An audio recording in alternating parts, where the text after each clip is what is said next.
और आप लोगों को ध्यान होगा पिछली बार हम लोग प्रकाशित वाक्य के विषय में सीख रहे थे। ध्यान है आप लोगों को?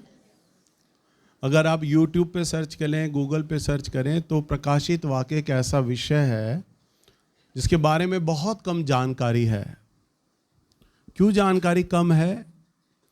क्यों प्रभु के दास लोग, पास्टर लोग इस किताब को या तो पढ़ते नहीं हैं, अगर पढ़ लेते हैं तो उन्हें समझ नहीं आता है। क्यों? क्योंकि उसमें सारे दर्शन हैं। यूहन्ना ने जो दर्शन देखे, उन दर्शनों को हम अपने मानवीय बुद्धि के आधार पर हम नहीं समझ सकते। अगर हम दर्शन पढ़ेंगे, 7 आंखें, 7 सींग, इसका मुंह शेर के समान था, तो जो यूहन्ना ने बातें लिखी वो समझ नहीं आती। परंतु काफ़ी दिनों से पवित्र आत्मा मेरी आत्मा में बोझ दे रहे थे कि मैं प्रकाशित वाक्य पे शिक्षा दूं कलीसिया को, क्योंकि हमारे प्रभु का आना बहुत जल्द है, निकट है। कलीसिया को जानकारी प्राप्त हो कि हमारे प्रभु यीशु मसीह ने अंत के दिनों के लिए कलीसिया के लिए क्या संदेश रखा है, तो पता चल सके। मैं प्रार्थना करने लग गया परमेश्वर से। मैंने प्रभु को कहा, और वास्तव में जैसे दूसरे पास्टर्स थे, मुझे भी प्रकाशित वाक्य में कोई जानकारी नहीं थी। पढ़ा मैंने कई बार, परंतु मुझे दर्शन समझ नहीं आते थे।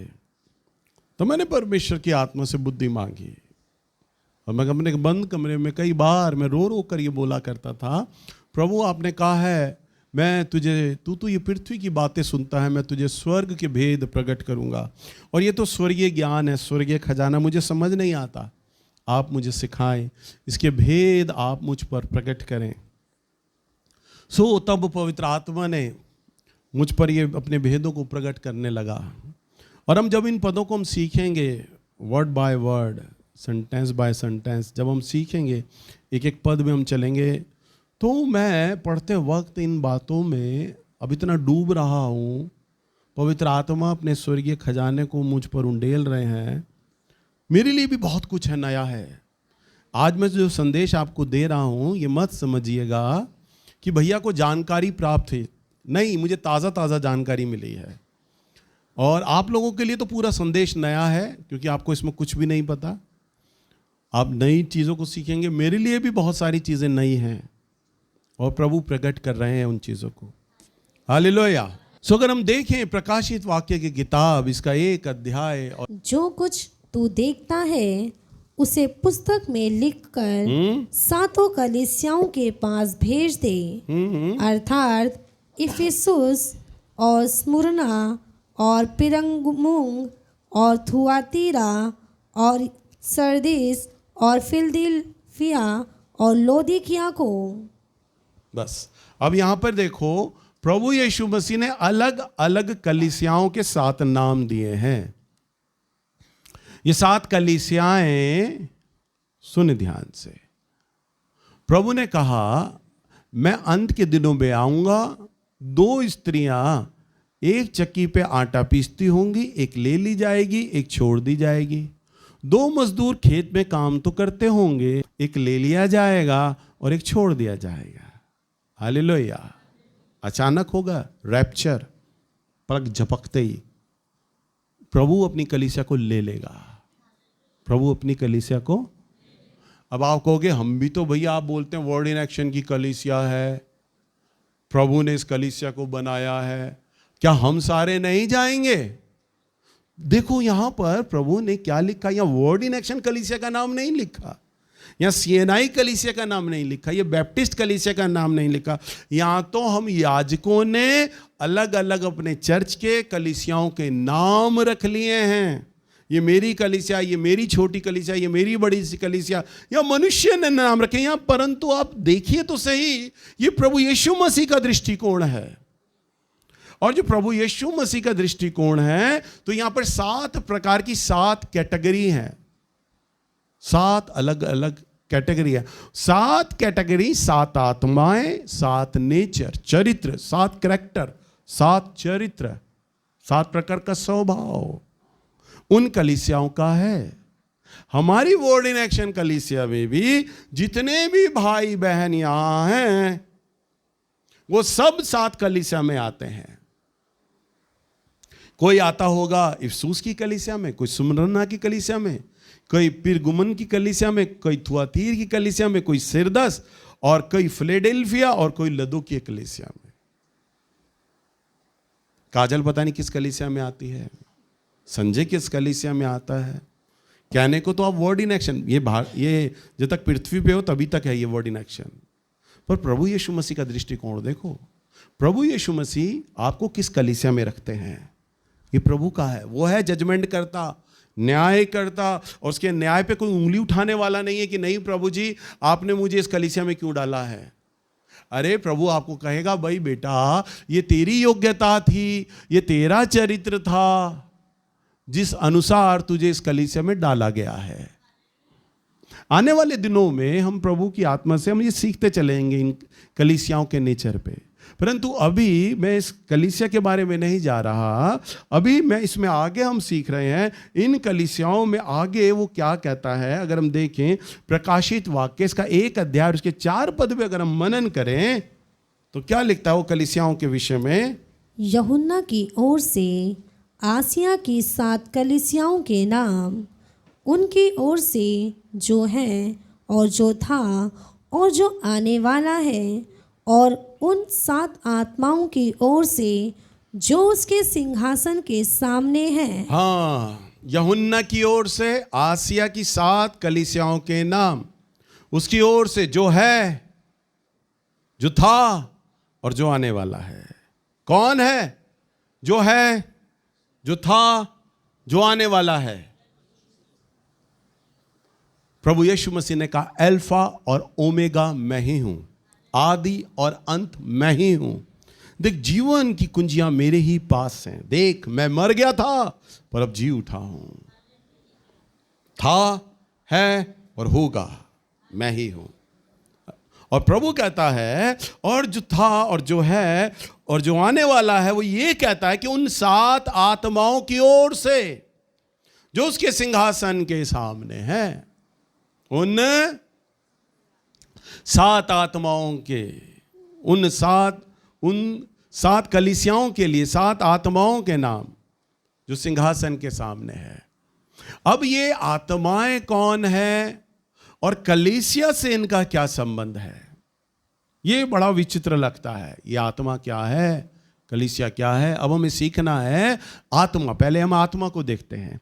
तो निकालिए प्रकाशित वाक्य की किताब 4 अध्याय और इसका 5वां पद। उस सिंहासन में से बिजलियां और गर्जन निकलते हैं, और सिंहासन के सामने आग के 7 दीपक जल रहे हैं। वे परमेश्वर के 7 आत्माएं हैं। हाँ, वे क्या हैं? परमेश्वर की, प्रभु के सामने 7 दीपक जल रहे हैं। 7 क्या जल रहे हैं? दीपक जल रहे हैं, और वो परमेश्वर की 7 आत्माएं हैं। यानी कि इधर 7 कलीसियां हैं, इधर 7 दीपक हैं, और इधर 7 आत्माएं हैं। इनका आपस में क्या किससे रिश्ता है, क्या चीज है? तो 7 जो दीपक हैं वो क्या हैं? अगर आप कई बार जैसे यरूशलेम की बातों को पढ़ेंगे, किताबों को पढ़ेंगे, जानकारी लेंगे, और यहाँ आपने एक सिंबल देखा होगा। कई बार यहूदी लोग एक 7 तरह का कैंडल है, यूं करके, यूं देखा आपने? हमारे पास प्रोजेक्टर नहीं है, नहीं तो उसमें आप दिखाते। यूं बड़ा सा सी टाइप, एक घेरा, फिर दूसरा उसमें घेरा, फिर तीसरा घेरा, यूं 3 कटोरे हैं, दीपक हैं। ये 3 कटोरे इधर, 3 और 3 इधर, 6 हो गए। एक बीच में और एक लंबा सा जा रहा है, आपने देखा होगा। इस प्रकार के वो 7 कटोरे हैं, 7 दीवट हैं जो स्वर्ग में परमेश्वर के लिए रखे हैं। सो परमेश्वर ने ये बताया था कि 7 दीवट हैं, 7 दीपक हैं, और जो सबसे जो वो 7 दीवट हैं उसको हिब्रू भाषा में मिनोरा कहा जाता है। क्या जाता है?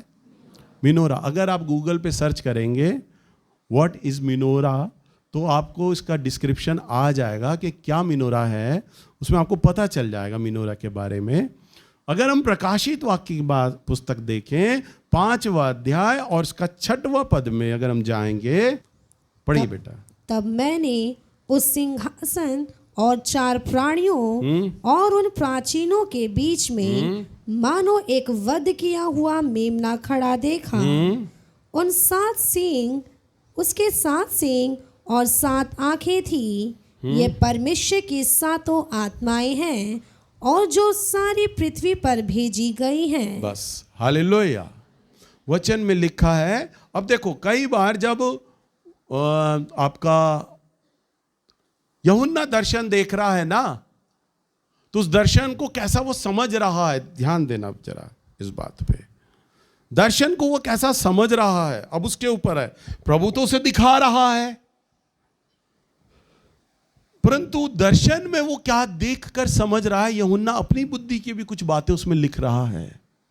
मैं आज इस बात को समझता हूं।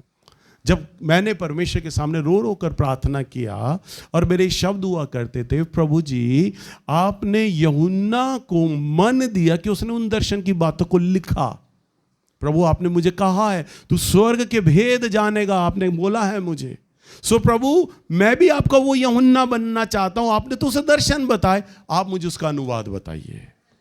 मैं रो रो कर प्रार्थना करता परमेश्वर से बंद कमरे में, आप मुझे उन दर्शनों का अर्थ बताइए, उनका भेद बताएं, उसमें क्या लिखा है, क्या बोलना मांग रहा है यूहन्ना, आप क्या बोलना मांग रहे हैं, आप क्या बताना मांग रहे हैं, क्या लिखाना मांग रहे हैं, आप वो बातें बताएं। तो बताता है मैंने 7 सींग देखे।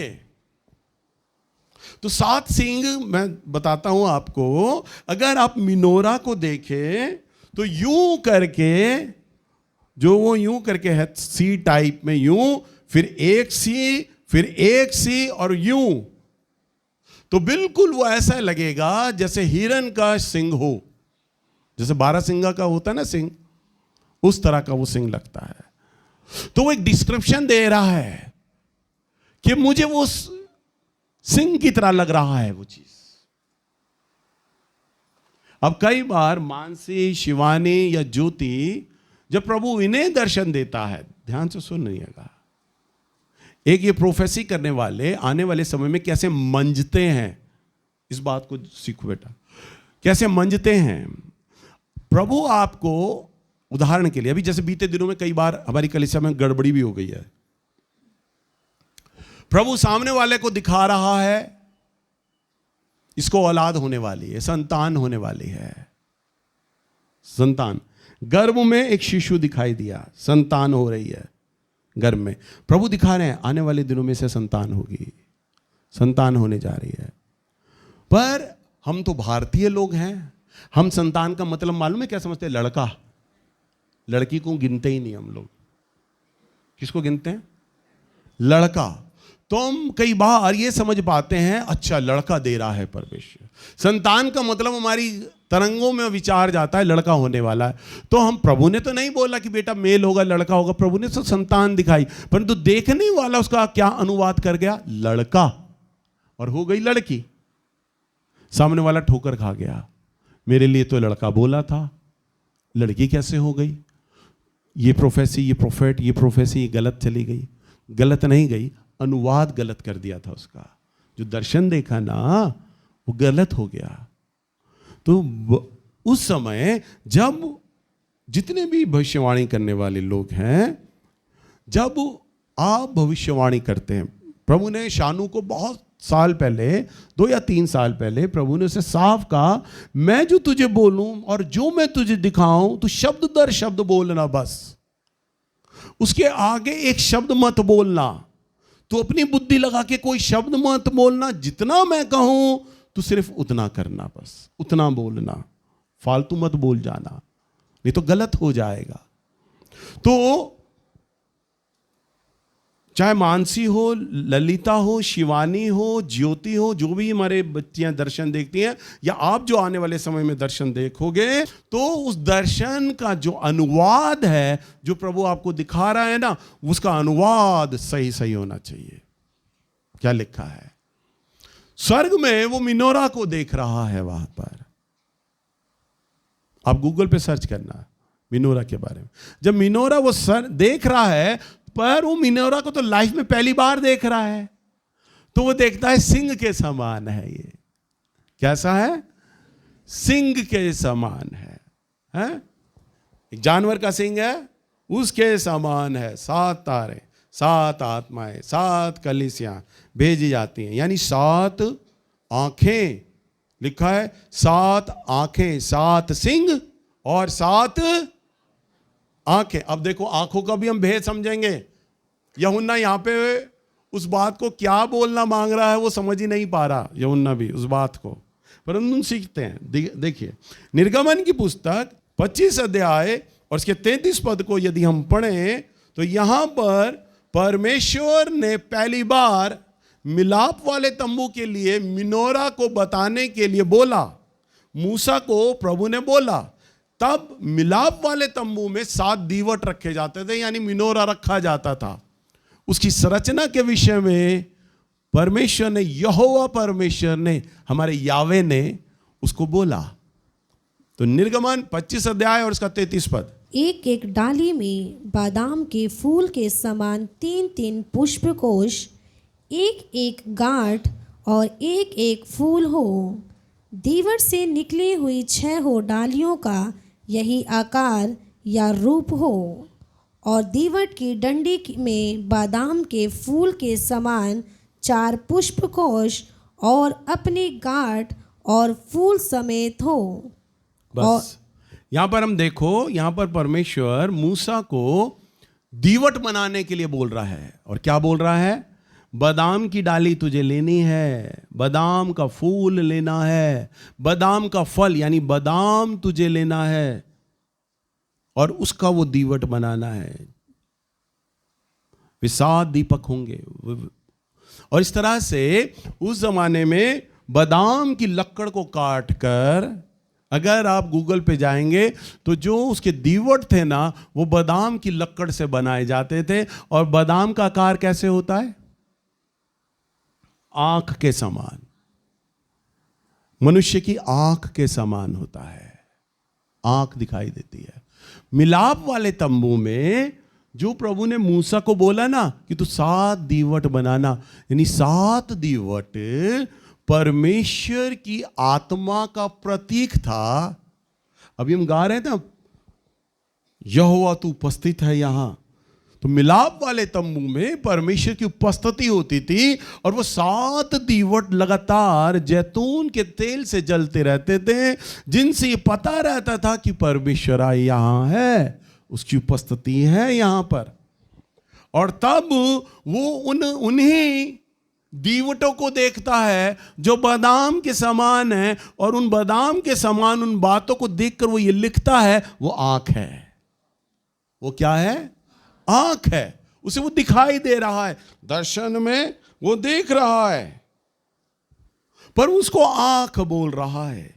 अगर हम आंख के भी मीनिंग को समझें, आंख का क्या मतलब है, अगर हम देखें यहां पर, तो निकालिए प्रकाशित वाक्य इसका 1 अध्याय और उसके 13 पद में हम फिर जाते हैं। लिखो, पढ़ो बेटा। और उन दीवटों के बीच में मनुष्य के पुत्र सदृश एक पुरुष को देखा, जो पांव तक का वस्त्र पहने और छाती पर सोने का पटुका बांधे हुए था। उसके सिर और बाल श्वेत ऊन वरन पाले के समान उज्जवल थे, और उसकी आंखें आग की ज्वाला के समान थी। उसके पांव उत्तम पीतल के समान थे, जो मानो भट्टी में तपाया गया हो, और उसका शब्द बहुत जल के शब्द के समान था। वो क्या बोल रहा है? देखो, प्रभु के लिए बोल रहा है। और उन दीवटों में मैंने एक पुत्र सिरखा, एक पुरुष को देखा, जो पांवों तक वस्त्र पहने हुए था। कहां देखा उस पुरुष को? दीवटों के बीच में। कहां? यानी 3 दीवट इधर, 3 दीवट इधर, और वो खुद आग के समान जल रहा है।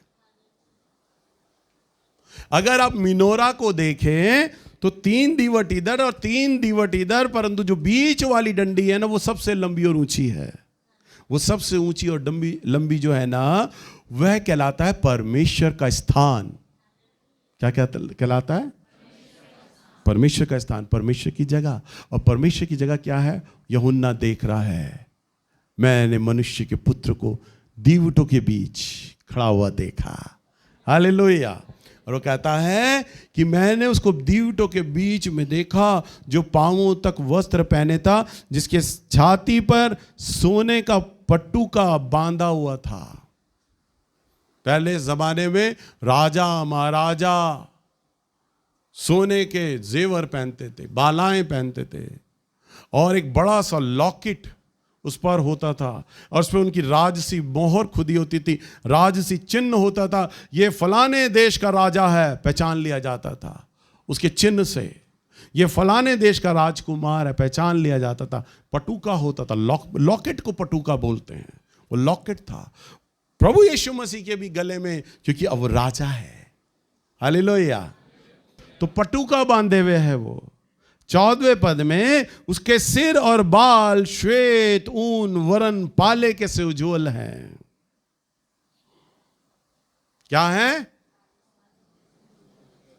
और उसकी आंखें आग की ज्वाला की नाई हैं। उसकी आग ज्वाला की नाई है। वही 7 दीवट, आत्मा के 7 प्रतीक वचन में लिखा है, वो ही 7 आंखें बादाम के समान हमारे यहोवा परमेश्वर ने मूसा को बोल दिया था।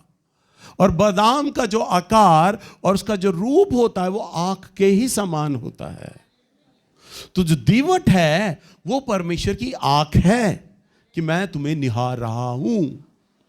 मुझे पिछले 2 या 3 साल से लगातार एक दर्शन बार बार आता है, और उस दर्शन को लेकर मैं कई बार प्रार्थना किया करता था और उसका मीनिंग पूछता था। मैंने नवीन भैया से भी पूछा था इसका मीनिंग, कि भैया इसका मीनिंग क्या है। तो वो भी उस बात को उस समय बता नहीं पाए थे, क्योंकि तब आत्मा ने उन पर प्रकट नहीं किया, रिवील नहीं किया। परंतु अभी पीछे जब मैं वचन को पढ़ रहा था और जब मैं तैयार कर रहा था, तब पवित्र आत्मा ने मुझे उस दर्शन का महत्व बताया। कई बार मैं अपने चर्च में जब आराधना हो रही होती है, उस वक्त मैं उस दर्शन को देखता हूं। कई बार मैं अपने घर में बैठकर जब प्रार्थना करता हूं, वो ज्यादातर मेरे साथ यही होता है। अगर मैं 100 बार अगर मैं प्रार्थना करता हूं तो 90 बार मैं इस दर्शन को देखता हूं। और मैं दर्शन को देखता हूं एक बड़ी आंख को, हमेशा एक बड़ी आंख को, बहुत प्यार भरा आंख, चमकदार आंख और ब्राउन। कई बार वो बिल्कुल बंद आंख होती है और मैं बंद आंख को देख रहा होता हूं, कई बार एकदम अचानक खुलती है बड़े प्यार से, और उसमें रोशनी दिखाई मुझे देती है। कई बार मुझे दिखाई देता कि मेरा प्रभु क्रूस पर है, उसकी एक आंख मुझे दिखाई दी। क्रूस पर कैसे पता चलता ही बताता हूं। जैसे मानो अंधेरा सा है पूरे माथे पर, पूरे चेहरे पर अंधेरा है और कुछ भी नहीं दिखाई दे रहा, ब्लर है, यानी बहुत धुंधला है। जैसे हम अंधेरे में किसी आदमी को देखें ना, तो अंधेरे में उसकी चाल और चेहरा हमें ठीक से समझ नहीं आएगा, पर ये पता होगा ये लड़का तो है धुंधला धुंधला। तो मुझे वो धुंधला दिखता, पर एक आंख दिखती है और धीरे धीरे वो रोशनी खुलती जाती है। मुझे माथा दिखता है, होठ दिखाई देते हैं, नाक दिखाई देते हैं, और मुझे फिर दूसरी आंख भी प्रभु की दिखाई देती है, और यूं सारा चेहरा मुझे मेरे प्रभु यीशु मसीह का कई बार मैं देखता हूँ। हालेलुया। वो आंख दिखाई देती है। और आज जब मैं वचन का प्रचार कर रहा हूं, जब मैं वचन को अपने घर में तैयार कर रहा था ना, तब मैंने पढ़ा, अरे मैं तो मिनोरा को देख रहा हूं, अरे मैं तो वो बादाम वाली आंख को देख रहा हूं, अरे मैं तो परमेश्वर की उस आत्मा के प्रतीक को देख रहा हूं जो परमेश्वर का वचन बोलता है। मैंने 1-2 बार मानसी को भी बोला, बेटा प्रार्थना करके पूछियो ये आंख मुझे क्यों दिखाई दे रही है। मैं शानू को भी बोलता था, बेटा प्रार्थना करके पूछियो आंख मुझे क्यों दिखाई दे रही है। मैं उत्तर खोजता था, परंतु जब मैं वचन तैयार कर रहा, प्रभु ने बताया, अरे तू तो मेरा दीवट देख रहा है, तू तो मेरा वो बादाम देख रहा है जो मैंने मिलाप वाले तंबू के विषय में कहा था, वह मेरी आंख है, वे मेरी आत्मा है, तू उसे देख रहा है। और लिखा है, और उसके पांव उत्तम पीतल के समान थे। उत्तम पीतल क्या? बहुत चमकदार, गोल्डन। प्रभु यीशु मसीह के पैरों को देख रहा है। पीतल के पैर नहीं है हमारे प्रभु के, पर मैंने आपको क्या कहा, वो जो देख रहा है ना और जिस बात को जैसा समझ पा रहा है उस बात को वो लिख रहा अपनी कलम से। उसके माने माओ पीतल के समान थे और उसकी मानो भट्टी के तपाए गए हों। यानी जैसे पीतल को एक भट्टी में नहीं रख देते और बाहर निकालते हैं तो हम कई बार देखते हैं लोहा जलता हुआ बाहर निकलता है, तो बिल्कुल जलते हुए पैर वो प्रभु के देख रहा है। प्रेरितों के काम के में लिखा है जब पहली बार स्वर्ग से आत्मा उतरा तो लिखा है आग की सी जीभें फटती हुई आई उन पर। तो ना ही उन पर जीभें उतरी ना ही आग उतरी, परंतु जब दर्शन में देखा गया ना तो ऐसे ही देखा गया। और आग क्या कर देती है, जलाकर राख कर देती है सारी मलिनता अशुद्धता। सुनार भी जब सोने को परखता और जांचता है तो आग की भट्टी में तपाता है। वो लिखा है ना, तुम सब आग की भट्टी में तपाए गए हो, तुम्हारा विश्वास परखा हुआ है। तो वो आग की भट्टी में तपाता है। तो यहां पर हम परमेश्वर की उपस्थिति को एक आग के रूप में देखते हैं। यूहन्ना आग के रूप में प्रभु की उपस्थिति को देख रहा है और कहता है उसका शब्द जल के शब्द की नाई था। उसका शब्द जल की शब्द की नाई। कभी आप पहाड़ों में जाओ तो जब ऊंचे से झरना जब गिरता है ना तो उसमें गुंजन पैदा होती है, गूंजता है झरना, गुंजन आती है निकल कर। एक नलके का गिरने का पानी, ड्रॉप बाल्टी में गिरने का पानी वो अलग है, परंतु जब कई टनों पानी एक साथ नीचे गिर रहा होता है उसके गिरने की आवाज अलग हो जाती है। जैसे मानो सारे लोग बोले प्रभु यीशु एक जीवित परमेश्वर है। अगर एक व्यक्ति बोलता है तो एक व्यक्ति की ध्वनि, अगर 1000 लोग एक साथ एक शब्द को यूं बोले प्रभु यीशु जीवित है, तो वो जो साउंड बनेगा ना, वो जो साउंड बनेगा 1000 आदमियों का एक साथ बोलना, वो गर्जन होगा, वो जल के समान होगा। तो हमारा प्रभु जब उससे बोल रहा है ना तो ऐसा नहीं लग रहा कि एक सिंगल आदमी बोल रहा है, लग रहा है उसके पीछे हजारों लोग एक साथ एक वाणी में ही बोल रहे हैं। तो उस बात को वो समझ कर बोल रहा है, जल के समान है। वो उपमा दे रहा है, उदाहरण दे रहा है कि वो जल के समान है। हालेलुया। सो अगर हम प्रभु के वचन में दूसरा पद देखें, इसी का 5वां अध्याय और 6वां पद। तब मैंने उस सिंहासन और चारों प्राणियों और उन प्राचीनों के बीच में मानो एक वध किया हुआ मेमना खड़ा देखा। उसके 7 सींग और 7 आंखें थी। ये परमेश्वर की 7 आत्माएं हैं जो सारी पृथ्वी पर भेजी गई हैं। क्या लिखा है? उसने सिंहासन और चारों प्राणियों और उन प्राचीनों के बीच मानो एक वध किया हुआ मेमना। ये वध किया हुआ मेमना कौन है? प्रभु यीशु मसीह है। और उसके 7 सींग और 7 आंखें, यानी वही बादाम वाली आंखें मीनोरा के आगे, 7 दीवटों के आगे, 7 दीवटों के बीच में खड़ा है। 3 दीवट इधर और 3 दीवट इधर, उनके बीच में वो 7 आत्मा के रूप में वो बीच में खड़ा है। और जिसमें लिखा है 7 आंखें हैं और ये परमेश्वर की 7 आत्माओं को दर्शाती हैं। यानी जब मिलाप वाले तंबू में इस बादाम से बनी हुई लक्कड़, उसके फल, उसके फूल से जब ये 7 दीवट को रखा जाता था और जलाया जाता था तो ये एक प्रतीक होता था परमेश्वर यहाँ है, प्रभु की उपस्थिति है इस जगह पर। हालेलुया।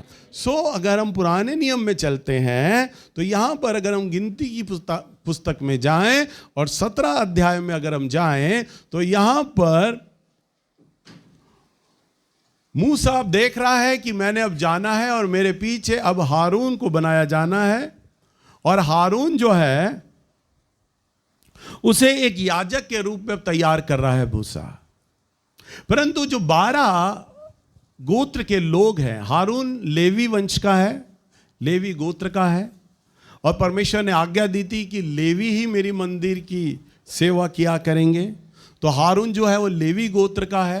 परंतु जो दूसरे गोत्र हैं वो भी नाराज हो रहे हैं, क्या लेवी गोत्र ही हमेशा मंदिर की सेवा करेंगे? हम में से कोई नहीं करेगा, हम भी तो हैं, हम भी तो, मेरा बेटा हारून से सुंदर है, मेरा बेटा हारून से बड़ा है, मेरा बेटे की बिरादरी में हारून से ज़्यादा इज्जत होती है, ज़्यादा समझदार है, ज़्यादा पढ़ा लिखा है, हर चीज़ में काबिल है, क्यों ये मंदिर की सेवा नहीं कर सकता? अब सारे लोग बुड़बुड़ाने लग गए, सारे गोत्र के लोग मूसा के सामने बुड़बुड़ा रहे हैं। हम देखते हैं 17 अध्याय और इसके 4 पद में अगर हम देखें यहाँ पर, और उन छड़ियों को मिलाप वाले तंबू में साक्षी पत्र के आगे जहां मैं तुम लोगों से मिला करता हूं रख दे। वाह, और जिस पुरुष बताओ को, कितनी अच्छी बात कह रहा है प्रभु। उस मिलाप वाले तंबू में, उस पवित्र स्थान में लाके तो इन सब की छड़ियों को ला कर रख दे जहां मैं तुमसे मिला करता हूं। मेरी उपस्थिति है वहां, मैं होता हूं वहां पर। तुम मेरे पास अपनी वेदियों को लाते हो, अपनी भेंटों को लाते हो, मैं तुमसे मिला करता हूं। 5वां पद, और जिस पुरुष को मैं चुनूंगा उसकी छड़ी में कलियां फूट निकलेंगी, और इजरायली जो तुम पर बुड़बुड़ाते रहते हैं वह बुड़बुड़ाना मैं अपने ऊपर से दूर करूंगा। हाँ, वो कहता है हर गोत्र की एक एक छड़ी लेकर आओ, 12 छड़ियां हो जाएंगी। हारून के गोत्र यानी लेवी गोत्र की भी छड़ी ले आओ, और उन छड़ियों को मेरे मिलाप वाले तंबू यानी पवित्र स्थान में लाकर रख देना। रात भर पड़ी रहने देना, सुबह उठाना उसे, और जिस छड़ी में फूल निकलेगा तुम जान लेना कि उस गोत्र को ही मैंने अपनी सेवा के लिए चुना हुआ है। समझ पा रहे हैं? तो परमेश्वर ने उसे चिन्ह दिया।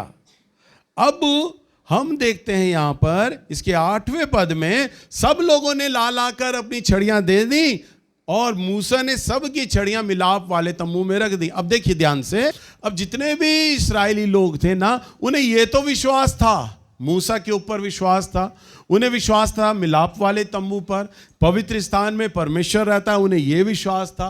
परंतु अब वो डगमगा रहे थे, क्या सारी उम्र लेवी ही सेवा किया करेंगे, हम नहीं करेंगे?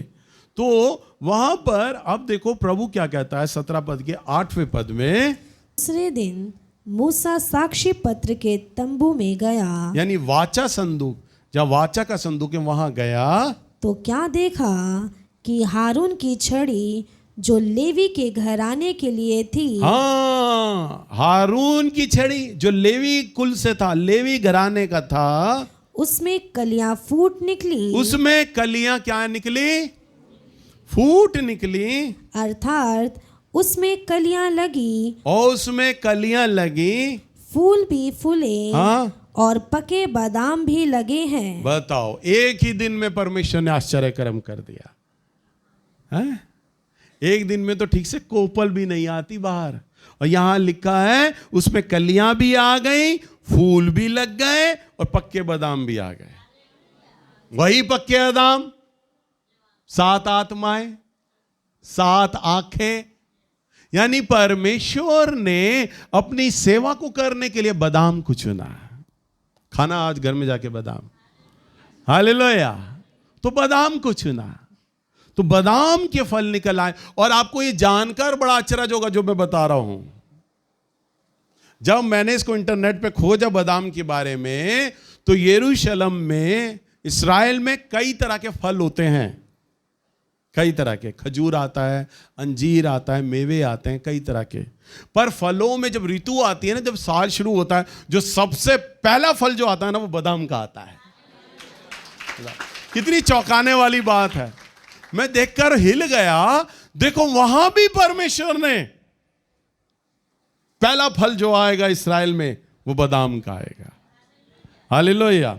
सो परमेश्वर ने इस प्रकार से अपनी महिमा को प्रकट किया मिनोरा के द्वारा, और उस दीवट के द्वारा, वह दीवट जो हम देखते हैं, जो यूहन्ना लिखता है, 7 आत्माएं, 7 आंखें, 7 कलीसिया और परमेश्वर की आत्मा की प्रेजेंस है। हालेलुया।